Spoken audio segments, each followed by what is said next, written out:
There is a mystery. Elusive. Unpredictable. Violent. It terrifies most scientists.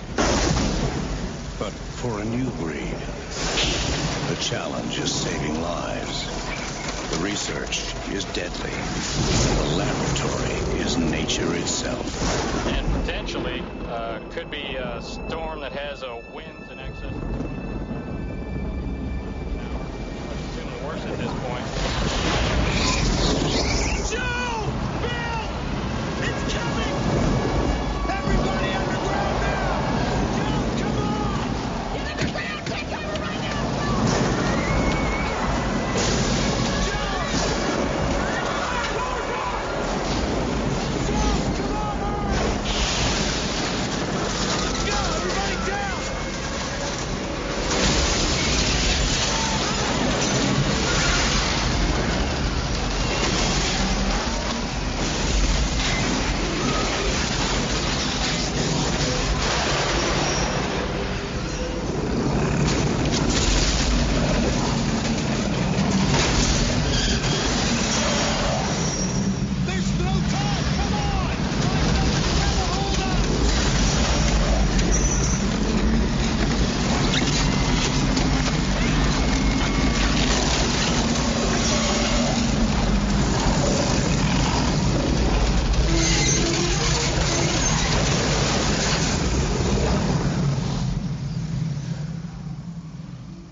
Welcome to They Called Us a Movie, testing the strength of friendships one terrible movie at a time. Subscribe to the podcast on iTunes and other podcast services by searching They Called Us a Movie.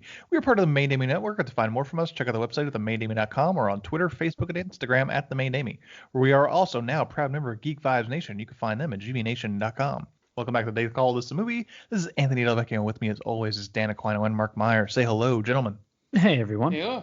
Not so much a bit, but I don't know if it's just me, but I kind of got slightly nostalgic for one part of this movie that we watched where they had like the old labels for the cans for Pepsi and Mountain Dew.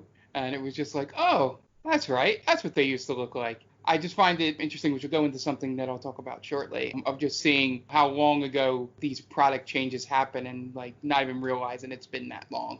That was just something I've been thinking about since watching the movie. Hopefully it's not weighing too hard on your head. No. It's like COVID and then this. You know, that's sort of... Yeah. That's fair. Yeah. Hopefully that's what you think of before you go to sleep, so you actually get some sleep. You get a full 8 hours. Oh, remember when they had the white cans of Pepsi? Pepsi Clear. Or Pepsi, what was it, Pepsi Free? Oh, Van Hagar. No, Pepsi Free. No, Pepsi Clear was the Sprite looking one. Okay. And then Pepsi Free, I think, was just the caffeine free version of Pepsi. Yeah. But we're not talking about Pepsi here, and we're not sponsored by Pepsi yet. Yeah. But this week, as we've been doing the past few weeks, we are going to start with what we've watched. So, guys, Mark, we'll start with you, because it's going to be quick, I assume. What have you watched this week? Yeah.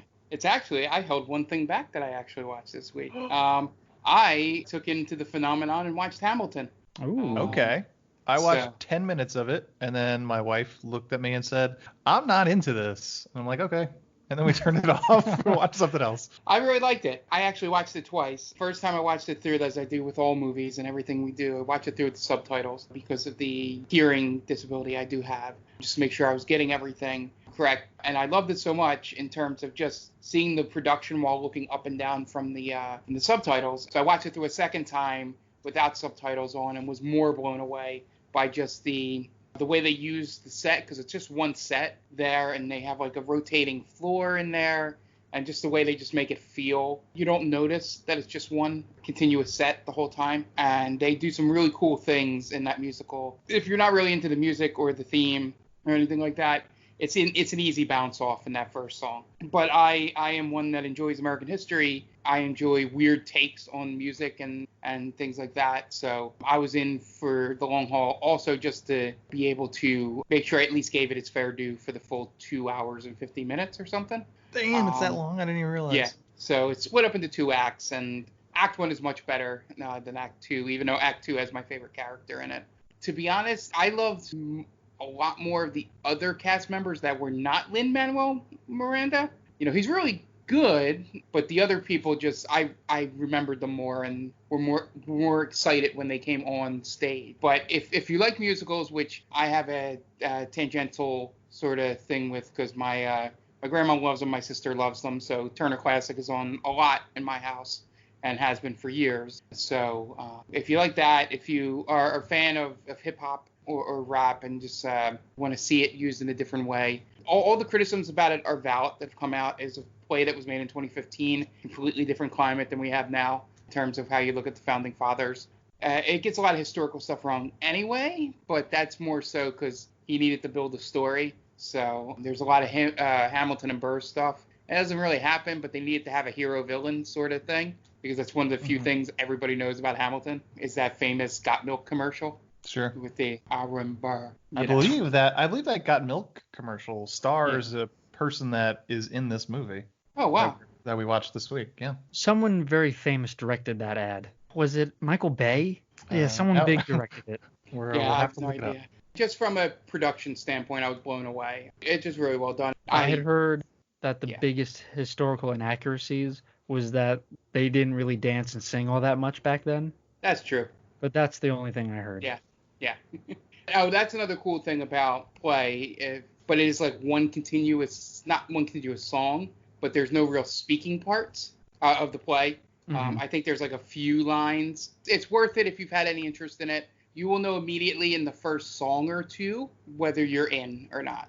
And I also watched right before we jumped on this podcast, I found out Supermarket Sweep is on Netflix. I had heard it randomly, like on Twitter or something. So after I watched the movie we watched this week, I just searched for it on Netflix and it popped up. So I watched one episode of that, and that might be the wackiest game show that I love because it's real dumb. The entire show is dumb, but it's just fun to see the people. When you have one contestant, of the three, there's always one team that has no concept of how to grocery shop and know what the high items were. The teams that finished first and second had each over $1,100 in prizes and groceries in their cart, and the team that finished third had like $400. So they were not going. Bastard. Yeah, they were not going for the high-end item. But it's always fun watching that. It has the most. If Alex Trebek is the best at doing that little awkward get to know the audience section, this is the most awkward because there's no flow to it. It's like, oh, hey, how you know them? So what do you do? And you do something else? It's like he's really meeting them for the first time ever. Yeah. It's not that there's a card in front of him or anything. Who was the guy who did Family Feud? The very first guy. He was like super creepy. Oh, he's Richard in Dawson. Richard Dawson. Yes. Yeah, he would always Running hit Man. on the women. Yeah. He always get kissed. Yeah. Yes. So we have to get an amalgamation of these three hosts somehow. Yeah, it seems like he was like not wanting to ask them about their personal lives. He's telling them about his personal life. Sort of like going, I heard you have a job. You work for a living, apparently. I don't know. That's good. But it was just funny. It was just made it more awkward because obviously those people aren't in front of a camera a lot, so Sure. They're stammering. But yeah, so Supermarket Sweep's great. So that was my weekend in movies outside of my normal watching YouTube stuff. I was happy to report that I did actually watch something culturally relevant this week. Look at you. You're all grown up. What Yeah. about you? What about you, Dan? What did you watch this week? Semi-quiet week for me, movie-wise. I got in the obligatory July 4th movie, Jaws. I watched that, and that's always a great time. And then I watched the criminally underrated, in my opinion, Dr. Sleep from 2019. Okay. Yeah, I watched that too, just to throw that in there. Yeah, I saw that in the theaters, and having seen The Shining, obviously, it definitely helps. But I think this movie kind of stood on its own from The Shining as well. I always like Ewan McGregor, And I think the girl who played Abra, the child, Kaylee, I can't remember her name, Kaylee something. I think she's going to be pretty good. So I would keep an eye on her. Kaylee Curran, that's the name. Yeah, she was good. Yeah, I just enjoyed it. It was not something I was expecting when I first saw it, because I thought it was going to be more along the lines of The Shining, more horror based. Yeah. And I mean, So there's certain definitely points. actiony. Yeah, a little bit more suspenseful, but yeah, I enjoyed the way that they really delve into how there's more than just Danny Torrance who has this capability. I mean, it's Stephen King's world where everybody is essentially psychic. Mm-hmm. I just like how they delved into it and how it's almost like the X-Men, really, right? There are stronger telepaths than others. It was good. Yeah. No, I enjoyed it. It was a little more actiony than I was expecting, but I didn't necessarily hate it. I agree with you in terms of you kind of have to have a peripheral understanding of The Shining, but you don't necessarily need to have like seen it like 3 or 4 times. Like if you have an understanding of what The Shining is about and you know those kind of key cultural moments of it, like here's Johnny and all that kind of stuff, they like make allusions to, but I don't think it's super necessary. No, I liked it. It's Mike Flanagan who did the Haunting of Hill House, which was great. Interesting to see Jacob Tremblay like show up for a scene and a half. Like he's the little kid, the baseball player. Oh, that's right. From was he in Bad Boys or Good Boys? He's in Good Boys. He's in Room, a bunch of other shit. I think one of Mike Flanagan's first movies he was in. I think that's what that connection is. And Mike Flanagan's done some really good horror movies. Yeah, so it's just like stuff. Horror. His horror resume is good. Have you ever seen Gerald's Game? I haven't seen Gerald's Game, but I've seen Oculus. I've seen Hush. Before I Wake was the movie that Jacob Tremblay was in, but I haven't seen that. And I saw The Haunting of Hill House. Yeah, I have not seen Gerald's Game yet. Yeah, that was good. I would recommend Gerald's Game. The first 4 that he's known for on IMDb are just like all bangers. Yeah. No, I like the villain. I like Rebecca Ferguson in that as Rose the Hat. And I like the one guy, the Native American actor. The dude from Fargo, the TV series. Yeah. So he's great. Good. I love that guy. He plays a badass to a T. Yeah, the guy from Fargo, I think he was season 2 of Fargo. Zahn. So Steve Zahn, we're gonna say. Yeah. So it's Zahn McClarnon who plays Crow Daddy in this movie. Yeah, he's great. He's so good. In Fargo, he's kind of like the right-hand man for the family. Yeah. So he's the guy who does all the dirty work. And he kind of plays the same character in Dr. Sleep, where he's the right-hand man to Rose the Hat. Yeah. And he's smart. He's intimidating. He looks cool. Like, goddamn, this guy's awesome. But I don't know if they meant to do like the whole like he's a tracker thing. Do you know what I mean? Did they want to do that stereotype? Or was it, I mean, they've been around forever. Yeah, so. I mean, Stephen King doesn't necessarily stray away from stereotypes, so, might have kind of been like that. I wouldn't be surprised. Yeah. Because my understanding is that the knot in which they're called, right? They've been around for centuries. Yeah. So maybe Crow Daddy was, an indigenous person and just kind of went through the centuries in America. So that would be my understanding, but yeah, he's badass. Yeah, he's good. Yeah, I watched that. Is that the only other thing you watched this week? Yeah, that took me 2 sittings. I started to watch it kind of late one night, and I watched the director's cut. Okay. So that's about 3 hours. Okay. I just watched the theatrical. I didn't see a difference between the director's cut and the theatrical. Maybe there's a half-hour difference though. Yeah, I don't know what they added. That's crazy. I'd have to see. I'm sure you can look it up, but yeah. I'm sure. Yeah, so if that's all I'll go into what I watched. Sure. I watched Dr. Sleep, which I watched before last episode, but I forgot to mention it. I finished at least the first 2 seasons of Twin Peaks, as well as Firewalk with Me, which was the theatrical film that came out after. So now I'm all caught up besides the Showtime season that they did like in 2017. So there's that. And then that was good. I finally got into it. Like I would say by the end of my watching it, I got into it. So I'm kind of looking I'll probably try and figure out a way to get that third season to myself somehow. After that, it was a very horror themed week. Besides that, which Twin Peaks could definitely be considered horror, as well as I watched the Child's Play remake, which was with Aubrey Plaza. Who I love. But it was fine. It's very forgettable.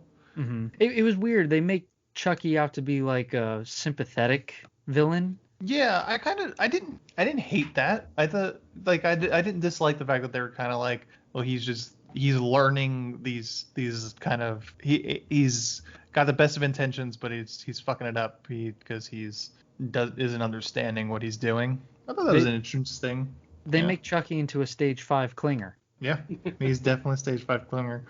Brian Tyree Henry was good, who I like from Atlanta. He also played, he the cop? Yeah. Okay, yeah, he was good in that. Yeah.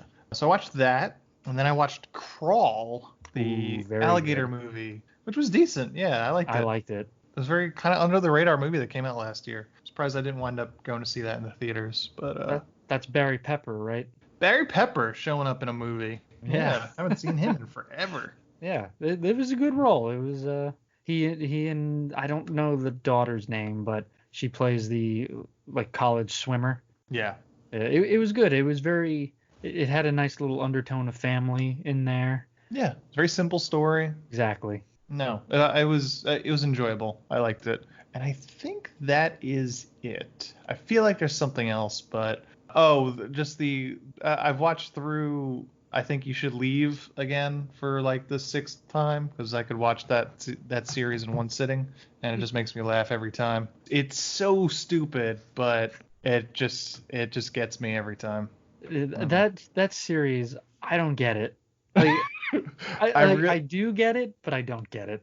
I 100% understand if anybody watches through that series and just like, I don't understand what's so funny about the show because I can't explain it. There's just so many skits in there that just have me dying. There's like a commercial about laser spine specialists of like, which is supposed to be like rehabilitative surgery, but then turns into this guy being scammed by this other guy that pretending to be like this music producer, and he's terrible at it. And it goes on for like 2.5 minutes, but it never drops the pretense that it's all a commercial for a laser spine specialist. Is that the meme with the two guys playing guitar that I say?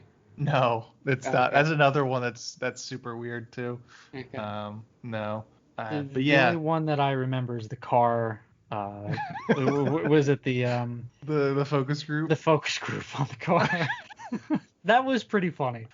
Oh my god. Yeah, I could talk hours about that show, but it's such an acquired taste. I can imagine people just being like, all they do is shout, which is 100% accurate. But yeah, no, if you've never seen it, if you have Netflix, give it a shot. If you like weird sketch comedy, it's pretty funny. But yeah, people yell the entire, like every sketch has someone yelling in it. It just makes me laugh though. But like the full season is like 2 hours long. It's like 6 episodes. And you're such a strange person when it comes to pop culture and like TV, because you'll love these highbrow, like wearing the white wig movies, man, where you judge the shit out of people, and then you'll like something like this where it makes 0 sense. Oh yeah, no, I 100% agree with you. Yeah, I can't tell you what I love about this show. It just like still there are sketches. I've said I've seen it like 6 times. Still sketches just have me like in tears. Well, that's the mark of something that's really imprinted on you. Yeah, and it's like one of those things that like even if I'm like putting it on, I'm just gonna put this on in the background because I've seen it so many times while I do stuff, and I'm just like stop doing stuff and just watching it. It's like, oh, this wasn't supposed to be my upfront like attention getter, but it just is every time. But that's it. That's not what we're talking about this week. That's what I watched. I'm pretty sure that's all I've watched, but maybe I'll remember something. Oh, we started watching Unsolved Mysteries, the new series on Netflix, which is fine. Not quite the Robert Stack theme to it. Yeah, it's definitely missing something, and that something is Robert Stack. That's all I've watched. But Mark's movie this week. Mark, do you wanna introduce our movie this week? Yeah. So I chose a movie that I saw. It popped up on Netflix. It was part of the VHS collection that I had when I was a adolescent to preteen. And it is Twister from 1996, I believe. I have watched this movie way too many times, but not recently, because obviously I am not a monster that owns a VHS player. It was in the collection with that. I had that, Varsity Blues, and Ferris Bueller were my VHSs growing up. It's definitely one that I put in all the time to watch. I was happy to see that it was on Netflix. I didn't know if it would be good for this podcast, but I think it'll do pretty well. It's just as 90s as I remember it. It was a nice throwback. Rest in peace, PSH. And Bill Paxton. Oh, yeah, that's right. That wasn't Bill Pullman? No. Bill Paxton? Yeah, two people are deceased from this crew. I had completely forgot that Jonas was played by Cary Elwes. Is that how you say it? I have no idea. Yeah, I was going through a mini panic attack today when I knew I had to say his name in the credit roll. Or like, I don't know how to say this name. Yeah. Because I've heard Cary Elwes. I had completely forgotten he was in it. I had thought Annie Potts was in this movie, but that girl just, I guess my 11-year-old brain had also watched Ghostbusters. You were thinking of Helen Hunt, right? That's No.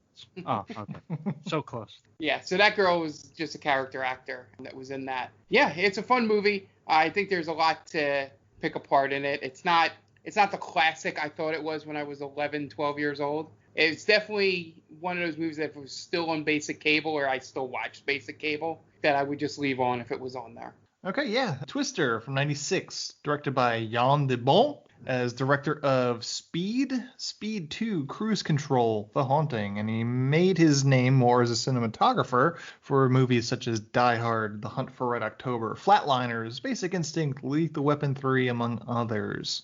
It was written by Michael Crichton and his wife Anne-Marie Martin. It was her only writing credit to date. It stars Bill Paxton, not Bill Pullman, Helen Hunt, Cary Elwes, Jamie Gertz, Philip Seymour Hoffman, Lois Smith, Alan Ruck, Sean Whalen, who is in the aforementioned Aaron Burr Got Milk commercial, Yeah. Scott Thompson, Jeremy Davies, and Joey Slotnick.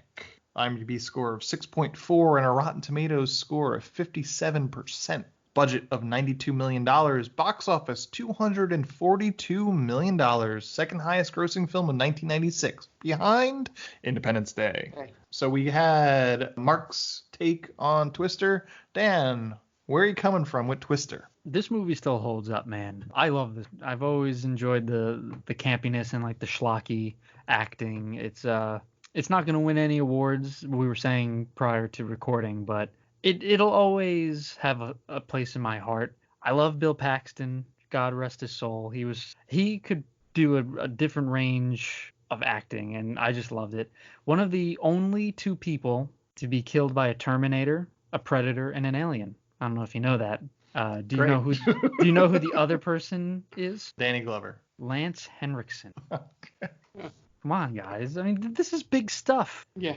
I gotta be honest with you. God rest his soul, but yeah, he's so stiff in this movie. Yeah, yes. Really? I don't see it that way. I think he's so stiff, and it works for who he is at that moment in his life, but he's not the extreme. He's supposed to be the extreme. I just like how he gets dunked on by everyone for being a weatherman. I don't get the imminent rueage from this Bill Paxton. Listen, like I said, no one's going to win any awards here, but they all have fun with it. I love how Bill Paxton and Helen Hunt just hate each other's guts and wind up together again at the end, as if it's going to work again. Mm-hmm. It's clearly not. And, like Philip Seymour Hoffman plays a dummy. He's the Dust Man. Here's my question. What is Dusty's role in this team? I don't know if there is one. He's the comic relief, I think. But everybody else has this very specific role. I guess he's providing the tunage. Is that what it is? I think his bus has like all the TV monitors in it. So someone needs to drive that. Yeah, essentially. Yeah, he doesn't really. I think he's just there for comic relief, and I don't know what that really plays into with tornado hunting, but just keeping it light, I guess. Yeah, right. The only part I ever remember from his character is how he pronounces food. when he's Food. talking to food. It's so frustrating. Yeah, I think the only thing he does in the movie is I think he sets up the video camera. Yeah, he's just there. He tells Helen Hunt when things are happening because he was just by a television at that moment. Yeah. I was like Mark. I'm not even going to say that I had this on VHS and I watched this a ton. We probably could have done this whole episode without me having watched it again because it was like muscle memory. Once watching, I was like, oh yeah, I remember this scene. I remember this scene. I could probably tell you exactly what this person's going to say next. I haven't watched this in 20 years, probably close to it. It's fine. It's that mid 90s. It's just it's a seeing eye single. It does what it needs to do. Kind of like Independence Day, which was the #1 movie this year of 96. It's looking back on it, it's not great. Like I said, Bill Paxton is so stiff in this movie, and I've pointed out in my plot like places where I can't stand his line reading, and I've always hated these specific lines.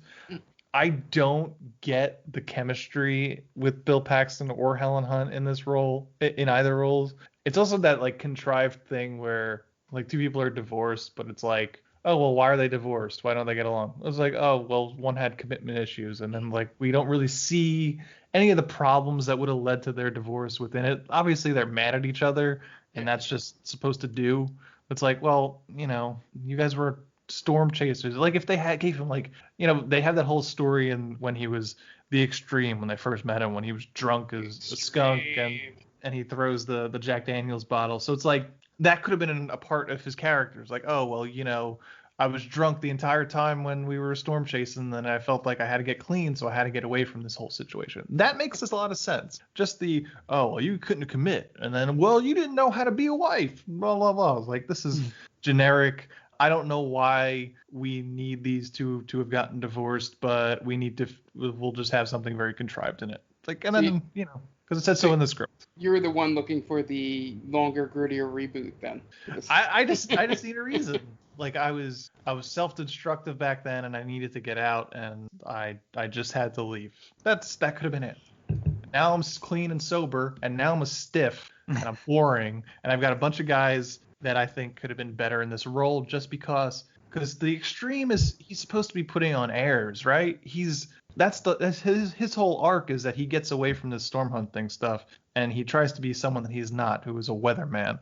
And then his whole old life comes back because that's who he really is. Bill Paxton is playing the guy as if the second version of him is the person he is. Yes. He's that stiff. Well, to be guy fair, that's going to make a relationship with Jamie Gertz's therapist character in this film. So to be fair, man, he drives through storms. He drives through a house in this. That's pretty extreme. But I'm not buying it. I'm not buying Bill Paxton as that extreme dude.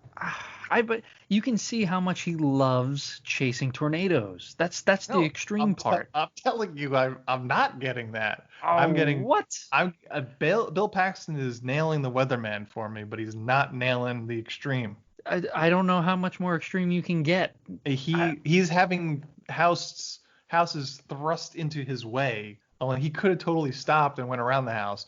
We'll get into that. But that's the extreme part. You go through the house, all right? Yeah. And that's also something comes extreme. With one of my least favorite line readings of his. Well, but he gets put into the eye of the storm, man. Look, these are all acts of God that are thrust upon a real stuffed shirt. He could have turned back. He could have turned back and tucked tail at any time, like a real meteorologist probably would. And he doesn't because the script told him not to. That's what I'm saying. It's like this version of the extreme of Bill is just doing this stuff. Like, all right, so I'm just gonna spoil it. Who would be great in this? Billy Bob Thornton. I would buy Billy Bob Thornton as the extreme. And he would look completely out of place as the weatherman, trying to pretend to be someone he's not. And that's how I feel like the extreme should be played. Bill Paxton's not doing that for me. That's what I'm saying. Do you think Bill Pullman would have been a better actor? He would be just as stiff. I think Bill Paxton he'd be even more stiff. I think Bill Paxton is a much better actor than Bill Pullman. Yeah, fair enough. That I feel like Billy Bob Thornton, he would just be like a slob. I think he could clean. I think in the mid 90s he could clean up. He was clean cut in Armageddon. played That's the true. NASA. So the person that they were planning to use was Tom Hanks, which I don't think he's right for it either. No, I think he would have been worse. Yeah, but I have some other names here too that I could get into right now. So I have an A tier and a B tier. So there are people that I thought were too big for it at this moment, which I was surprised to see Tom Hanks was actually considered for this. I thought Bruce Willis was too big for it. Probably wasn't right either. Too much of a tough guy. Kevin Costner was too big at this moment, which sounds crazy. In my head, just before you read off, because I don't know if he's on your list, but the first thing that popped in my head when you said other people was for some reason Tim Robbins. Tim Robbins is there. Tim Robbins. Yeah. Okay. Tim Robbins, I could see it. So here's my A. I see him more than the others so far. I have an A tier of Billy Bob Thornton, Gary Sinise, Jeff Daniels, Kevin Bacon, or Tim Robbins. Gary Sinise would have been good as Cary Elwes, like as the antagonist. Okay. I could see that. And I have Cary Elwes was really misplaced in this movie. I have a B tier of Michael Madsen and Val Kilmer. Who was probably doing Batman at this moment ish. Around there. Yeah, was that 95, 96? I can't remember when Forever came out. It was around the same time. Yeah. And then not popular enough in 96, but in hindsight would have worked. Viggo Mortensen was around the same. Because that was G.I. Jane, right? Well, it was just he's about the same age as Bill Paxton. So Bill Paxton was born in 1955. Helen Hunt was born in 1963. So I kind of just looked into actors that were born in that gap to kind of figure it out. Okay. But so apparently they were also looking at Kurt Russell, which he would have been too old for Helen Hunt though. That would have been 12-year age gap, which just really wouldn't have made sense. I mean, he can play extreme though. No, yeah, he totally would work, but you'd have to recast her, I think. Okay. Yeah. Personally, I would think like a 12-year age gap with these people have been married and divorced. I feel like that would be like, oh, well, he totally took advantage of someone that was way too young for him. Yeah. They worked together. They're in a 2020 mindset that was like, oh, well, he must have been grooming her. Yeah. That's definitely popping up now. Yeah.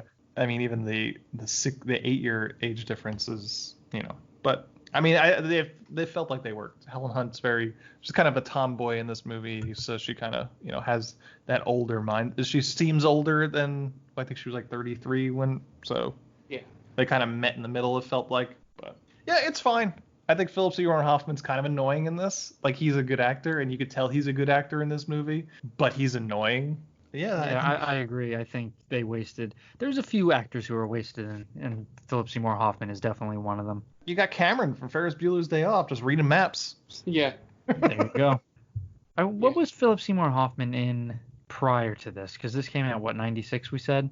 96. This would have been like pre-Boogie Nights, right? Yeah. Yeah, I think so. Pre-Boogie Nights would have been pre-Big Lebowski. I don't think he was in anything really of any interest. Let's see.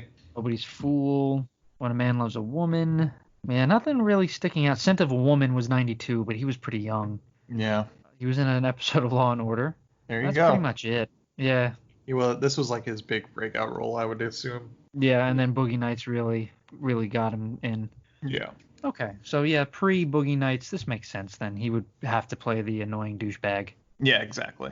Then he kind of really hits his stride in the late 90s. Yep. Boogie Nights, Next Stop Wonderland, Big Lebowski, Happiness, Patch Adams, Flawless, Magnolia. I hate Magnolia. But that's for a different podcast. Yeah. Not really.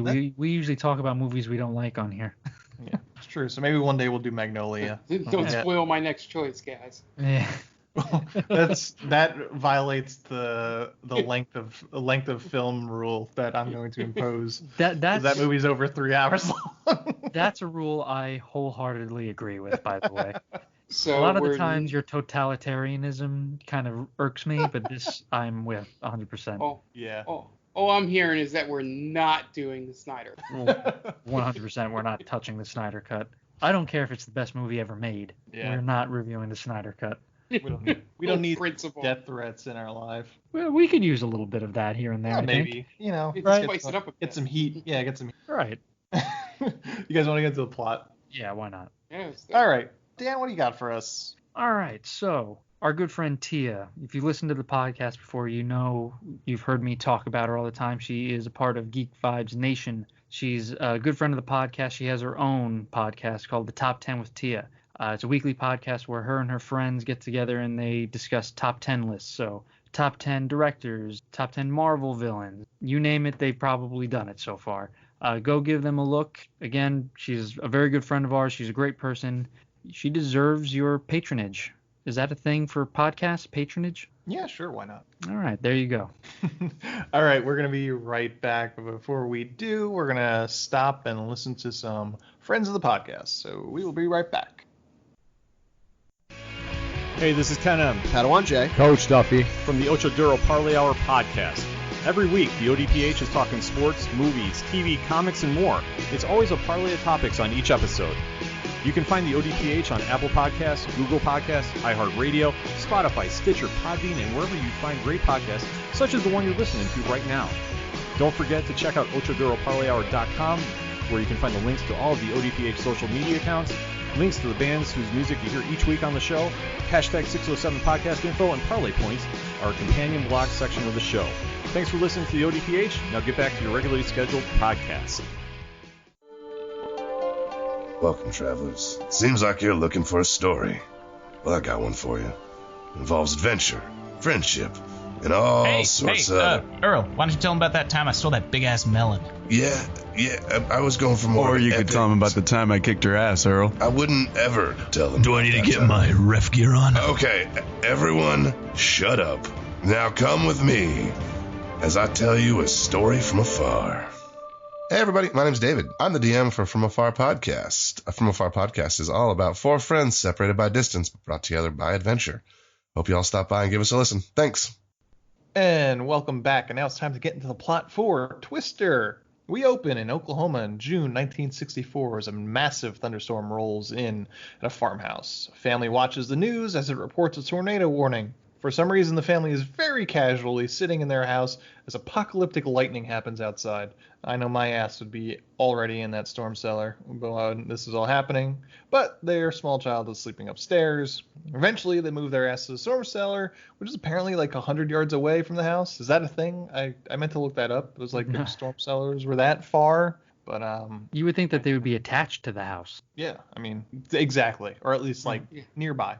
And plus, that kid would be lost, by the way. I think it's some distance because even the end of the movie's storm cellar, where that family comes out of, seems to be away from the house a bit. I don't know if it's as far as this opening scene. Yeah, I don't know. It's a long way to go for I'll never a family understand how people could live in that area. Yeah. You know what I know. mean? Like the Storm Central or whatever. Mm-hmm. Who settles there? Tornado Alley. Yeah, Tornado Alley. Why do we do this to ourselves? What? There's got to be somewhere better, right? Probably. The crops grow good there. So. That's what it is. Yep. I guess that's a fair trade-off. Good crops. Yeah. Pros and cons list. Let's make one for Oklahoma. So they go into the storm cellar, and the dad claims it could be an F5. They almost leave the dog outside, but this was the trick that you see in every mid-90s disaster movie, because the dog never dies.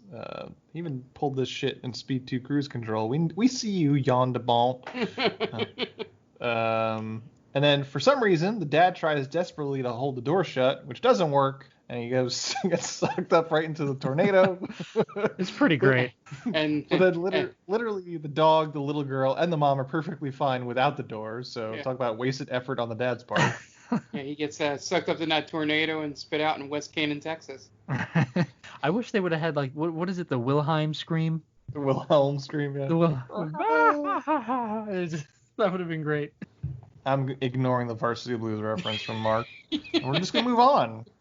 Flash forward to present day, and the NSSL record outbreak of tornadoes will be hitting the Midwest of Oklahoma.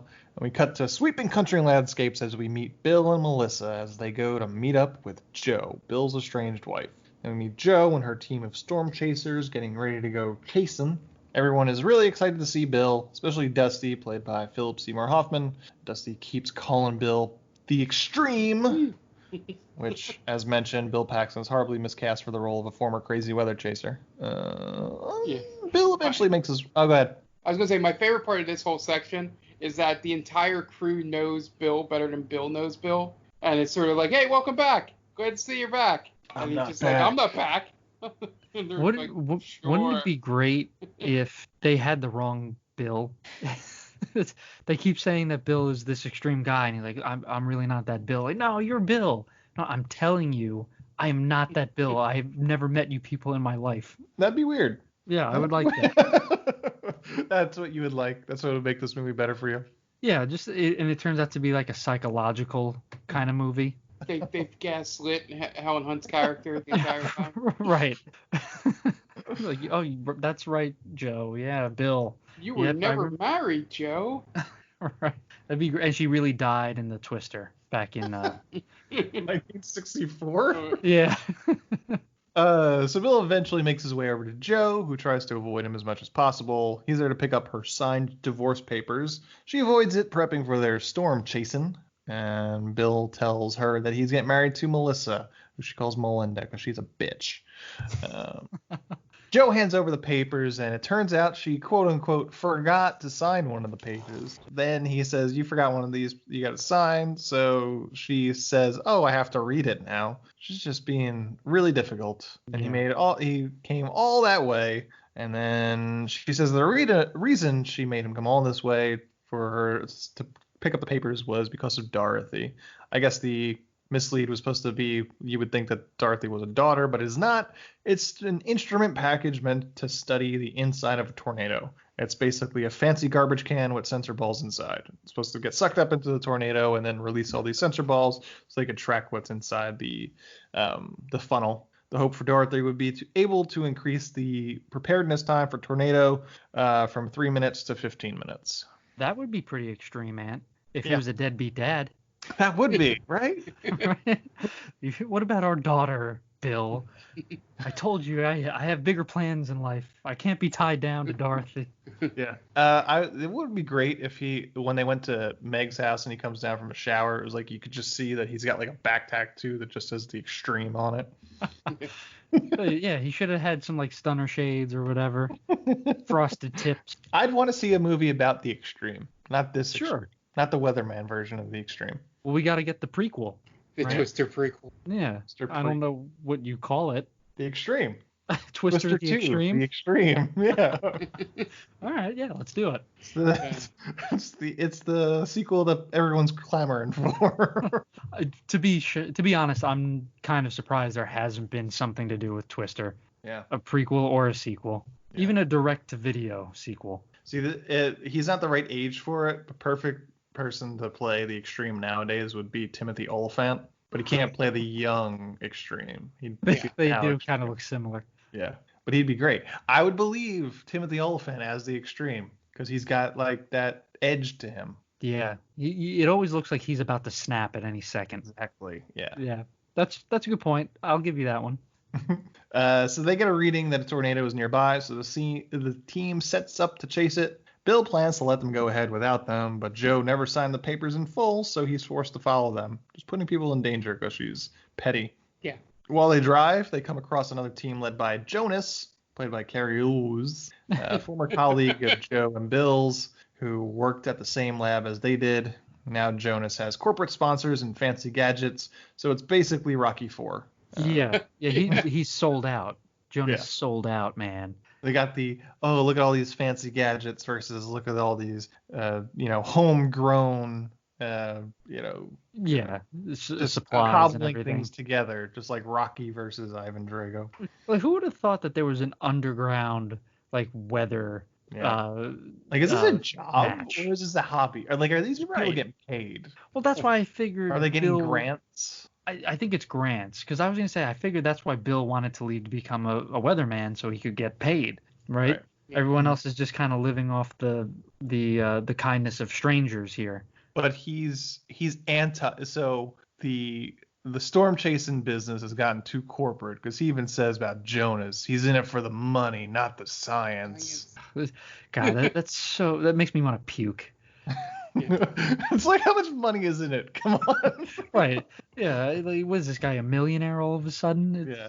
Yeah. I mean, they do keep repeating that they're running out of grant money, and at the end she says, "Oh, we're gonna get a new grant. We got to figure out how to use it." I don't understand how grants work, to be honest. I wasn't smart enough to get a grant in college, so they just grant money to you. But like, how does that help you live? Essentially, they're granting your work, not paying you money, right? I mean, I'm assuming it'll hopefully cover room and board and the salaries of people that, work for you.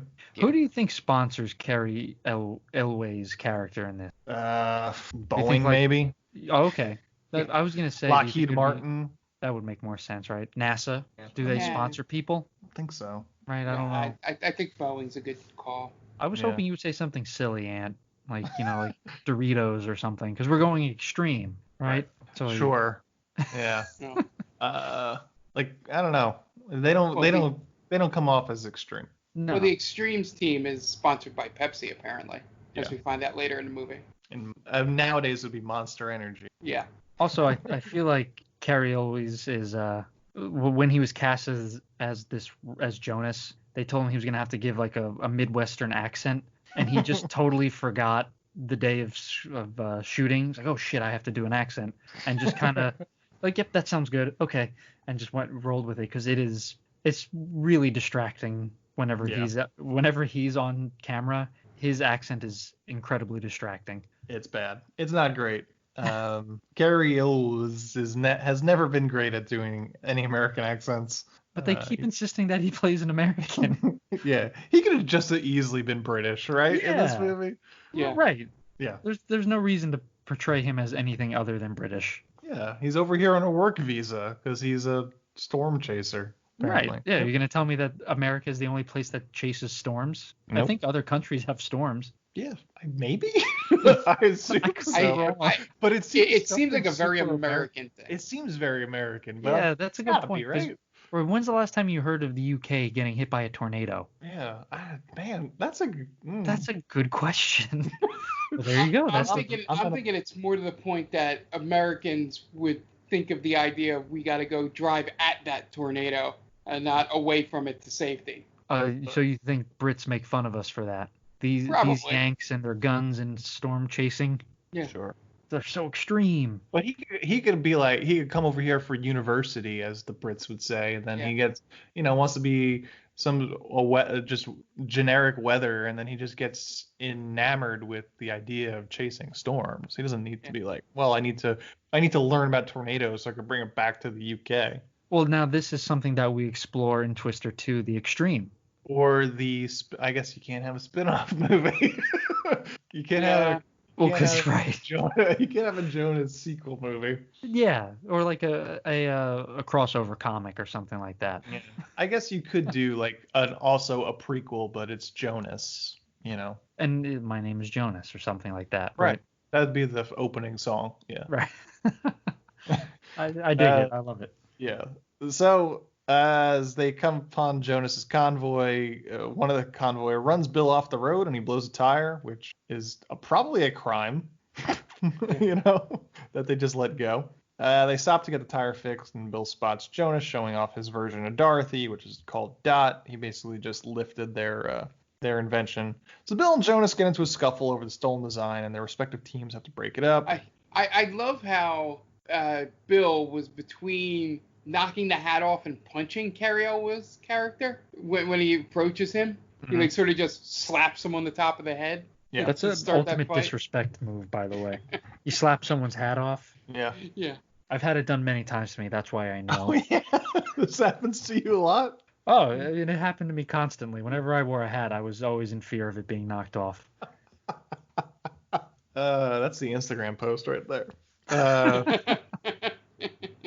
So Jonas and his team, Melissa and Joe all head into the diner for some food and drinks, while Bill hangs out outside throwing dirt in the wind. Jonas approaches Joe and tries to glean info from her, and she kind of rebuffs him. And then Joe and Melissa have a talk. Joe says that Jonas is waiting to see what Bill does before making a move, and then Melissa says that she understands that Joe still loves Bill, but hopes this isn't been all a ploy to get him back. And then outside, the sky turns green and the team rolls out. Bill jumps into Joe's truck, leaving Melissa to drive behind in his truck. And I'm not sure what Dusty's role is on the team quite yet.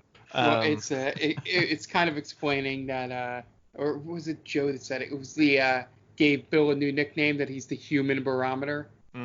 Yeah. And it's so stupid. Yeah, I wonder if they kind of just keep Dusty around. Just like, he tries so hard, and God bless him, he just doesn't have the talent, but we're too nice to turn him away. We need a sixth driver. He's been there since the beginning. And he would die if he were on his own, essentially. That's probably. Right. So it's more out of charity Yeah. than anything. So Joe and Bill have a conversation in the truck, mostly a fight regarding what went wrong in their relationship. It's mostly generic things about commitment and what it means to be in a marriage, but none of these things are shown as character failures in the actual movie. Tornado touches down, and Joe eventually goads Bill to drive into a ditch as he drives towards the tornado, which Bill cannot get out of, so then he crashes it into a small bridge. Joe tries to get Dorothy ready to get sucked up, but the tornado is right on them, so they have to hide under the bridge, and the tornado sucks the truck up and moves on. The truck gets dropped right in front of Melissa driving Bill's truck and nearly takes her out, and Joe's truck is totaled, and Jonas's team drive past without stopping to help. Then we do that thing where a character suggests something, another character says, there's no way in hell that's happening, and then we cut to that thing totally happening, which is not the only time it happens in this movie. Happens a lot. Yeah, and I would love to know, I would love to watch this movie with a real storm chaser and just see, like, if you went under that bridge, would you really survive? I don't want to know storm chasers. I don't want them in my house. Well, that's a great thing about the quarantine. We can do it over Zoom. Where do they rank in the, I guess, the list of people who you don't want in your house? Who's above them? Like people I really would definitely like Florida beach people. Oh, really? Yeah. They would be wow. So, did you feel this way about storm chasers prior to watching this movie? No, just up until Mark suggested watching this movie with a storm chaser, and I was like, man, that's like one of the last things I'd want to do. It just popped in my head right now. It's like, yeah, I probably don't want. They're probably always dirty. Like I assume that they're always on the road, and they like get into like a lot of mud because it's always raining when they're going chasing storms. So like I'd probably have to like steam clean the couch after they get up off of it. Yeah. I would imagine they're almost like sea captains, but with way less cool stories. You know what I mean? Yeah, they're like nomads. Right. Yeah. Rolling Stones. You know, wherever they lay their hat is their home. I don't need any of that noise. Yeah, you don't want that. Yeah, it's a good point. It's about commitment. What about commitment, Joe? Because then they just kind of crash, right? And you can't get rid of them. A lot of couch surfing in the storm chasing world, I would assume. Bill, I really need you to leave my house. Oh, I'm waiting on the big one, Aunt. I can't go. I'm waiting on that number 5. We see it happen. We see them crash Aunt Meg's house. That's right. And she, like, hundreds of dollars worth of steak she has to feed these people. I didn't see anybody give her any money. That's what I was saying before. They basically live off the kindness of strangers, really. That's why you get into it for the money, friends, okay? They're modern day hobos. Always go for the money. Don't let your integrity get in the way of money. Be Jonas. Yeah. If we could say one thing about this movie, it's to be Jonas. Yes. Mark, were you going to say something? I forgot that we haven't actually gotten to the Meg scene yet. I have a comment when we get there. Yeah. Save it. Yes. Yeah, so where were we after that? We do the thing where, it's totally not happening, but then that thing totally happens. So they strap Dorothy to Bill's truck, and Bill's driving, Joe's the passenger, and Melissa's in the back. Then Joe and Bill's team catches up to Jonas's team, but then they realize the tornado is going to shift course, so they bail out onto another road while Jonas's team continues down the main road. Sure enough, the tornado shifts direction and heads into the direction of Joe's team, because you remember, Bill has some sort of magical sixth sense when it comes to tornadoes. He's a human barometer. It's like the lamest nickname ever. Yeah. Next to maybe the Extreme. They get closer and closer to the Twisters, which have now split into 2, and Bill does the stupid thing of driving right into them with no place to go because now he's on a bridge. And probably the most famous scene of this movie. Mm-hmm. We got cows. So I think that's the same cow. Exactly. Yeah, that was the big that was the trailer trailer scene. Yeah. So the tornado hits them straight on and they get tossed about, and then the tornado disappears. So they're fine. Joe and Bill get out of the car in celebration as Melissa basically shit her pants.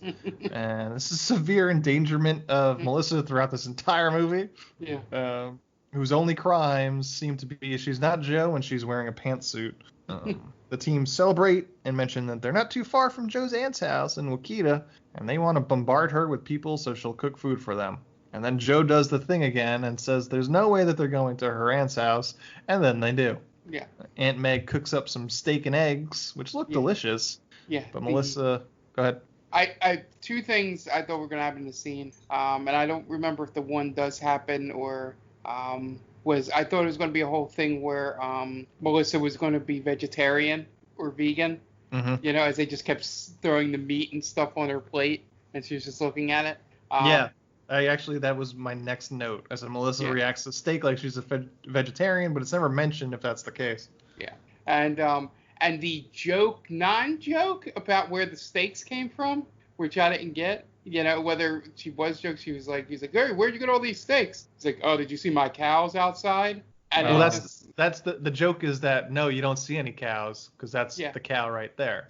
Yeah, but like, I don't think she has cows. Yeah, but it was kind of, I was like, oh, well, it would have been okay, but it felt like a wink and a nod sort of thing. Probably was, but but that vegetarian thing I was waiting for that, and maybe that's just from personal experience. I would guess that it would be pretty irresponsible of her if she had cows and she slaughtered her own cows to slaughter all the cows at the same time. You know, you would see cows. Yeah, like I feel like she'd save the other ones. Like, well, I don't need to kill 4 cows. I'll just kill one, slaughter that, and we'll have steaks for a while. Yeah, you still need milk. Right.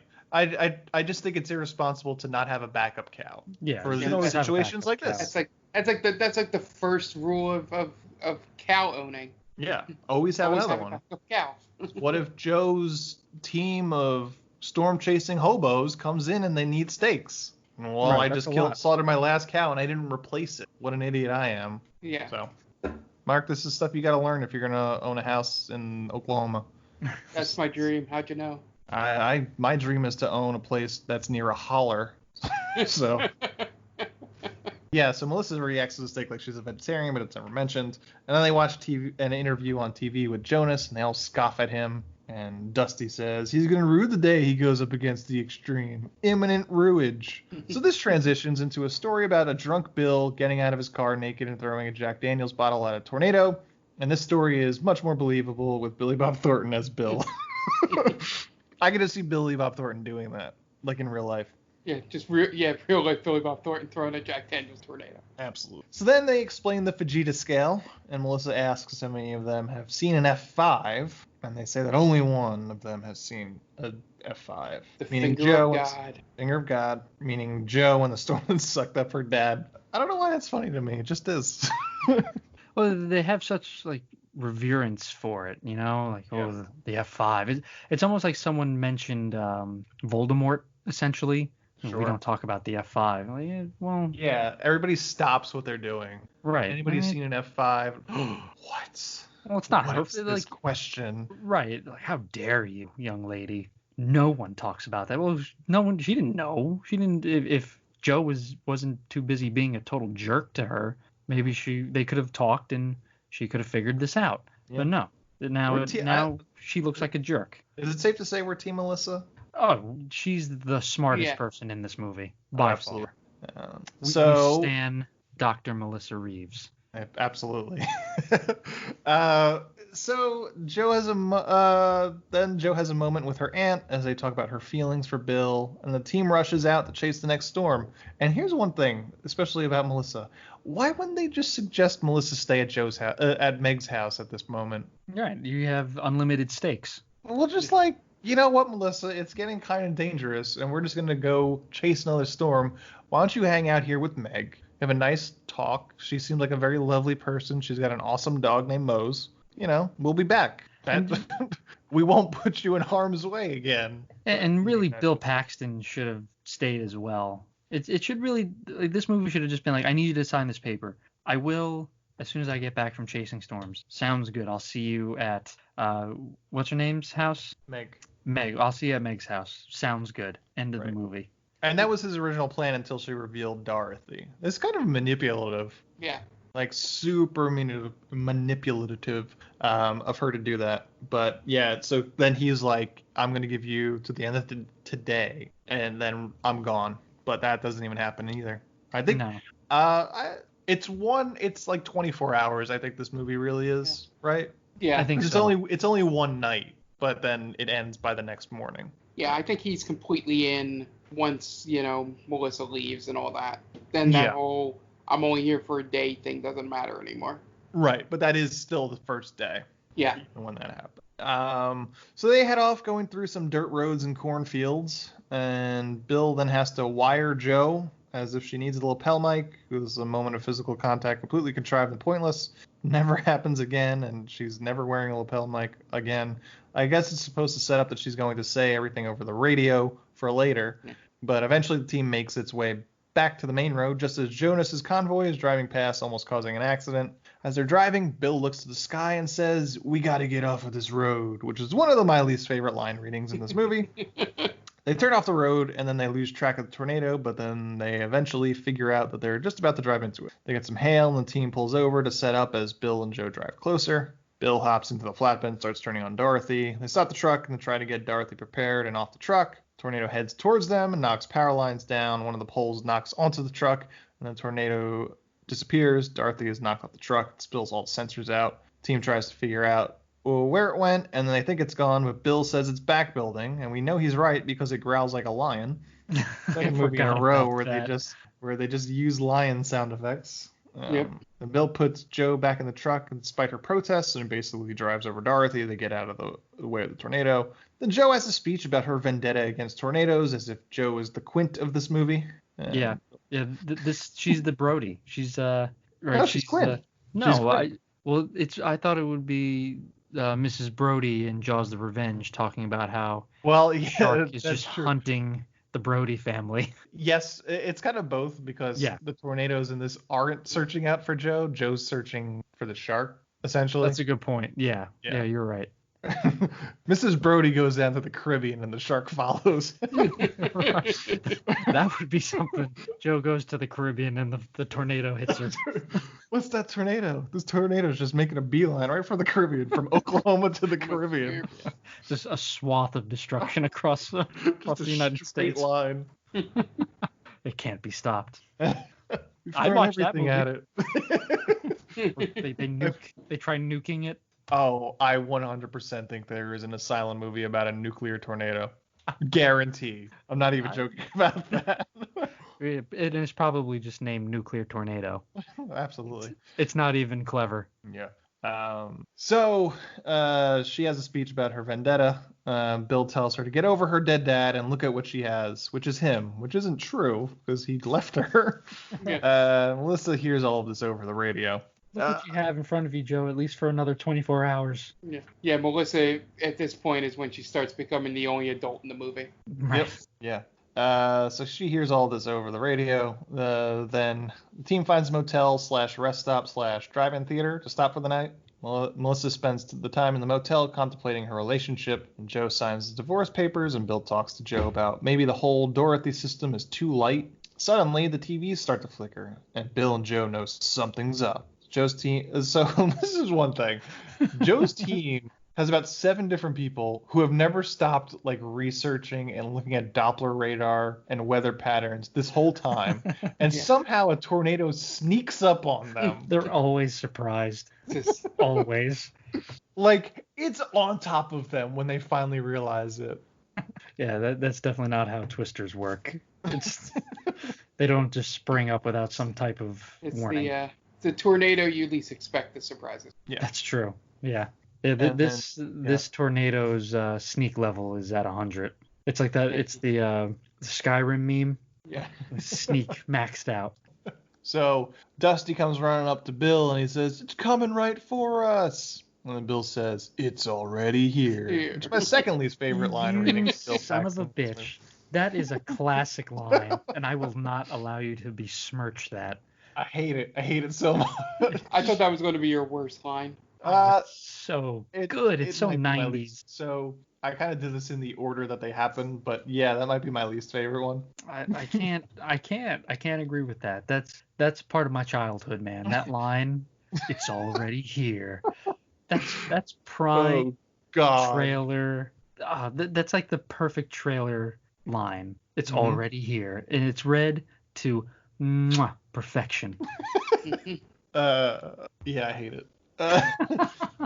The tornado blows through the drive-in, which was playing The Shining. That has nothing to do with anything, just mentioning it. And the team hide in an auto repair shop as Jeremy Davies' ineffectiveness almost gets Joe killed as he hides in the truck, which would reoccur in 1998 when his ineffectiveness leads to people dying and Saving Private Ryan. They hide in the auto repair shop. The professor gets his head sliced by a flying hubcap, but it would have been even more awesome if it took the top of his head off. That would be pretty great. Not enough casualty. Yeah, I think there's only 2. So it's her dad who gets sucked up, and then 3. I guess Jonas and his driver. Yeah. Right? Yeah, so 3. Man, that would be so badass if it was kind of like the original Dawn of the Dead. Yes, exactly. Right. Yep. And it's just blood trailing down and topples over. I think I think Twister could have used that. Yeah. So originally this movie was supposed to be rated R, and then they re-edited it to be a PG-13. But that totally would have been awesome in the R version of this movie. Yeah, 100%. So they're hiding in the auto repair shop, and then everything winds up crashing into the auto repair shop. Car, drive-in sign, everything almost kills them, making the auto repair shop the worst place they could have decided to hide. Then Melissa freaks out, as well she should, but the storm then passes. Mark? No, I was agreeing with you that it was absolutely the worst place to hide. There wasn't any, once that roof and walls came off, it wasn't like they were hiding under anything. Yeah. Dusty listens to the reports on the news and says the storm is going to hit Wakita head on. They pack up the vans and plan to go there to make sure Meg is okay. Bill goes to grab Melissa, and Melissa makes one of the most mature decisions ever made in a film ever. She says that she has to leave Bill and that it's basically no one's fault, and she's not even mad. She just can't handle this storm chasing life, and she knows that he's never going to stop doing this. And he's not even mad either. They're just super amicable about it. And she's just like, bye, I know my way home. Yeah. Yeah, he was like... That's a queen move right there, man. Yeah. Yeah, he was basically like, yeah, you're probably right. It's super mature. Yeah. And really, Bill is only screwing himself over again because there's, like I said at the beginning of the podcast, there's no way that he and Joe work out any longer than maybe a year or 2 after this. Yeah. I just think Melissa just saw her life down the road, and she's just like, fuck this. I could get me a real man that's not going to be just chasing storms all summer. Or to get his jollies off. That's the only way he can do it, man. Yeah. I need to what does think he about do during the chasing off season? That's a good point. Does he just pick fights in bars and shit? Well, according to you, he's not extreme enough. Probably not. He's probably just cutting himself. He's probably a cutter. Jesus. That's something I could see Billy Bob Thornton doing. Oh yeah, but he'd do that openly. He'd do that in bars just to win a bet. Just to intimidate the other person. All right, man, I don't want to make trouble. Just starts cutting his just down his arm. Really cuts his tongue or something like that. Jesus. Yeah, Bill's just walking around bars, or Bill Paxton's version, just knocking hats off people. What's Dan doing at that bar? Right. Oh God, no, it's Bill Paxton. Get him away. My nightmare is coming true. And you see him across the room, and he just goes, "You." Oh, he does the Hulk Hogan point. Yeah. Oh God, no. Knock your hat off.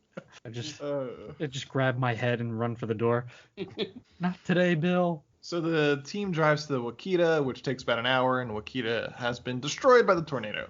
They make it to Meg's house, which is caved in, and Bill and Joe go in to get Meg out. They find the dog, and then Meg, who is trapped under a bookcase. And Meg has cut on the head, but is mostly fine. House starts shifting again. They almost get hit by a CRTV. But they eventually get out, and Bill goes back to get Mose, the dog, and does just before the house completely caves in. They put Megan into an ambulance, who's just going to the hospital for observation. And then Dusty tells Joe that the NSSL's radar has tracked the storm, and they're looking at a potential F5. And Joe notices Meg's wind chimes and realizes she has an idea on how to get the sensors to fly. She tells the team to round up every aluminum can they could find and get scissors and tape, and they're off. The plan for the sensors is to create a sort of pinwheel out of the cans and to place them onto sensors, basically giving them wings. Yeah, it's and apparently Coke is not a thing in Oklahoma. No, it's not sponsored. Coca-Cola, not. Oklahoma. I'm sure Coke is a thing, but Oklahoma is sponsored by Pepsi. Yep. So for anyone wondering, the team takes Mose the dog with them for moral support, And the team loads Dorothy 3 and 4 at the Bill's truck, and they head off towards the tornado. Joe and Bill drive up and get right up to the storm and drop Dorothy 3 in the middle of the road and drive off. They watch as Dorothy 3 gets pushed around a bit and then gets knocked over by a tree. Not sure why the sensors don't work at this point, but whatever. And then the tree gets wedged underneath the truck and Bill can't get free. Then the storm tosses a tanker truck at them and then knocks them loose, but then it drops right in their path. It explodes and they have to drive through it.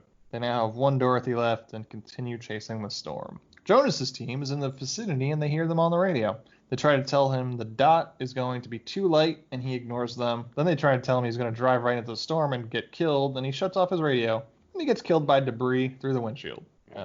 They continue heading towards the storm as it picks up a bunch of tractors and shit from Tractor Supply and just starts tossing things into their path. And then Bill Paxton is surprised by debris and he yells out, "Debris!" which is another line reading that I hate.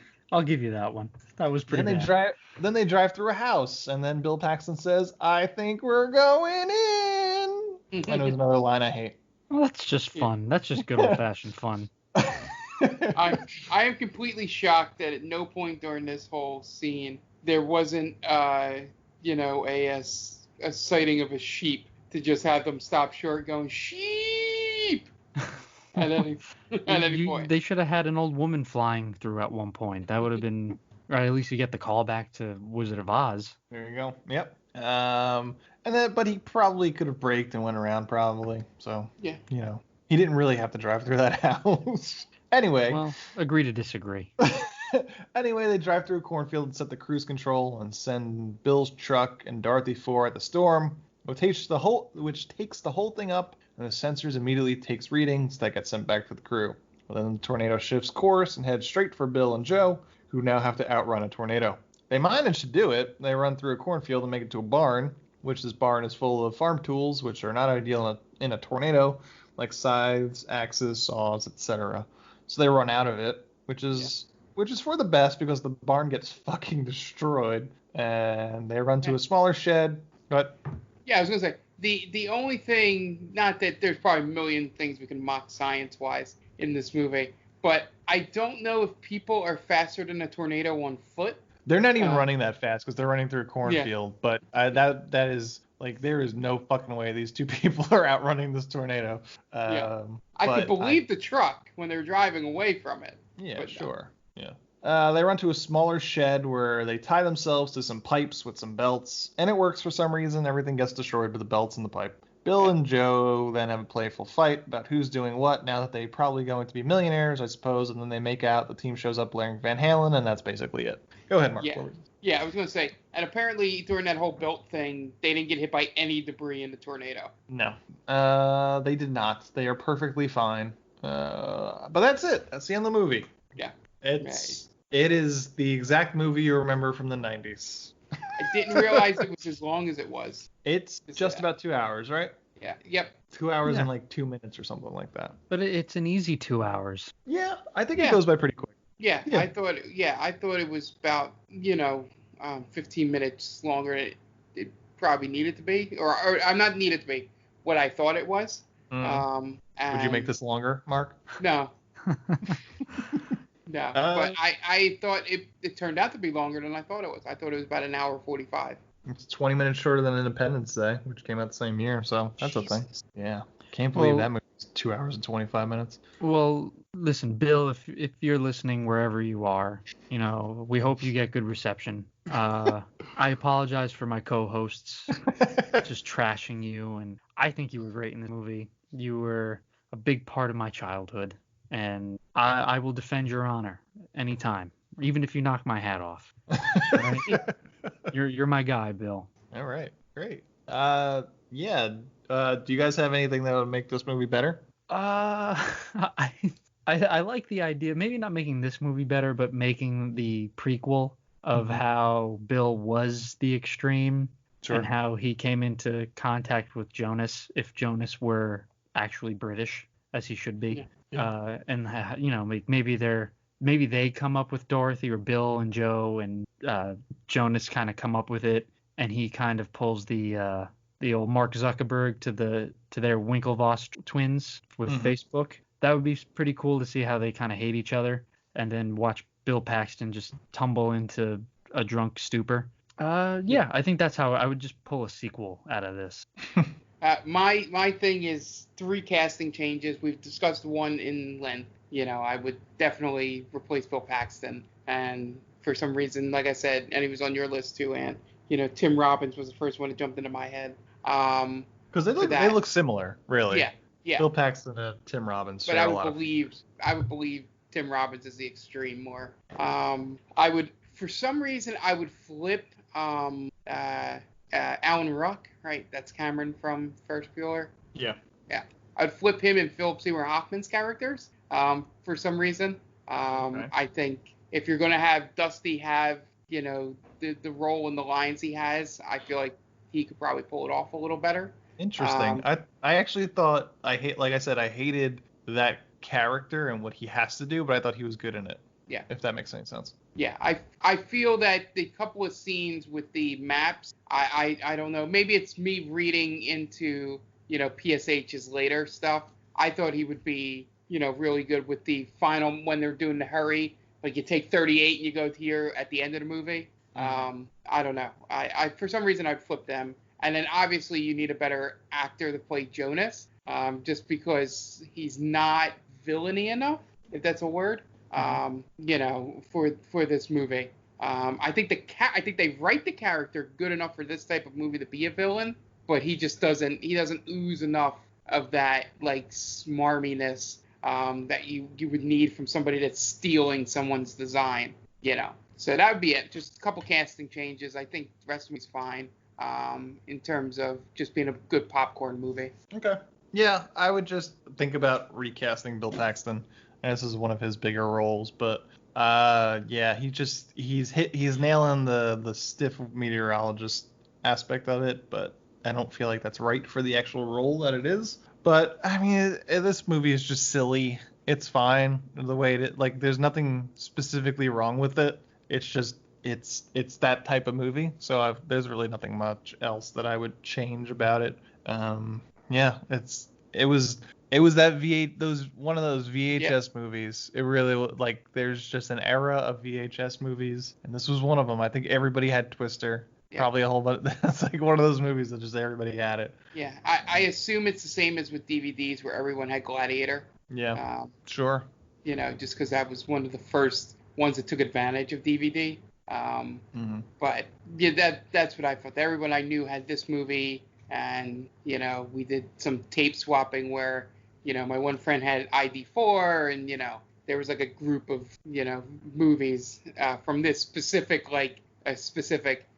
4-year time period, where my group of friends all watched that same type of movie, and then I had my Ferris Bueller that they didn't really like. But those jerks. Those jerks. That's why I'm not friends with them anymore. Just for that reason.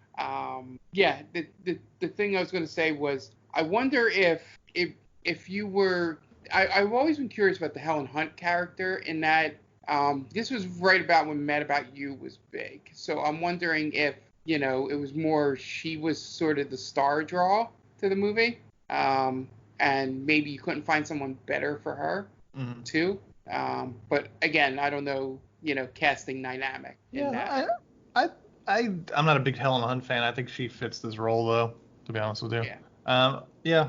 Is there any last words on this movie? Either one of you? Go see it. I think it's see it in theaters. Go. You know what? Number one Netflix. movie in theaters this week was Ghostbusters. So it's entirely possible that Twister comes up and becomes the number one movie in the country. So why not? Check those drive-ins. We live in strange times, friends. But yeah, this is definitely worth the watch. You're not going to get blown away, no pun intended, by the overall movie, but it's a lot of fun to watch. It's definitely campy enough to where it doesn't take itself super seriously. It's worth it. I think it's worth a 2-hour watch. Yeah, that should have been a completely pun intended, by the way. That's a pretty good one. Thank you. All right, you guys want to plug your shit? Yeah, sure. At DeAquino122 is my Twitter account. Follow me there. At Stranger Damies is our Real Play D&D Twitter account and the Instagram account as well. We're closing in on, we're about halfway to 900 followers. So Nice. yeah, come join our crew, man. We're taking off, and you could be a part of it. You could say, I knew those guys before they were big, and yeah, that's something to hang your hat on, I guess. Yeah, we need our hipster fans. Hell yeah. We're kind of like Joe's team before we become Jonas, right? We're like, man, they used to do it for the D&D, now they do it for the money, which we will 100% do. Sweet D&D money. We will 100% do that. Don't even twist it. We will always go for the money. Speaking of D&D, we have our D&D podcast. Stranger Damies airs every Wednesday. We have a new episode up the day before this one airs as usual. It'll be the first episode of a new session. So check it out, strangerdamies.podbean.com. Search for it. Stranger Damies is probably the easiest way. We're Stranger Damies on Instagram and Twitter. And then every other Monday, we do the Game Vault podcast. And there should be a new episode this Monday coming up, if I'm doing my math correctly. I lose track of it until Tom tells me we're recording a podcast on Friday. And then I'm like, oh, that's this week. So that's Game Vault Pod everywhere, Twitter, Instagram. We have the Twitch channel, twitch.tv/GameVaultPod. We stream every other Monday, and then Thursdays, and then either Friday or Saturday and Sunday nights. Some Wednesdays thrown in there, just if we can get everything technically working for Multiplayer Wednesday. So just be on the lookout for that. Follow the Twitter feed at GameVaultPod for updates on any special streams or secret streams that may occur. Okay. And we are They Call This a Movie. You could find us at theycallthisamovie.podbean.com, and on all podcast streaming apps, just search for They Call This a Movie, and we will pop right up.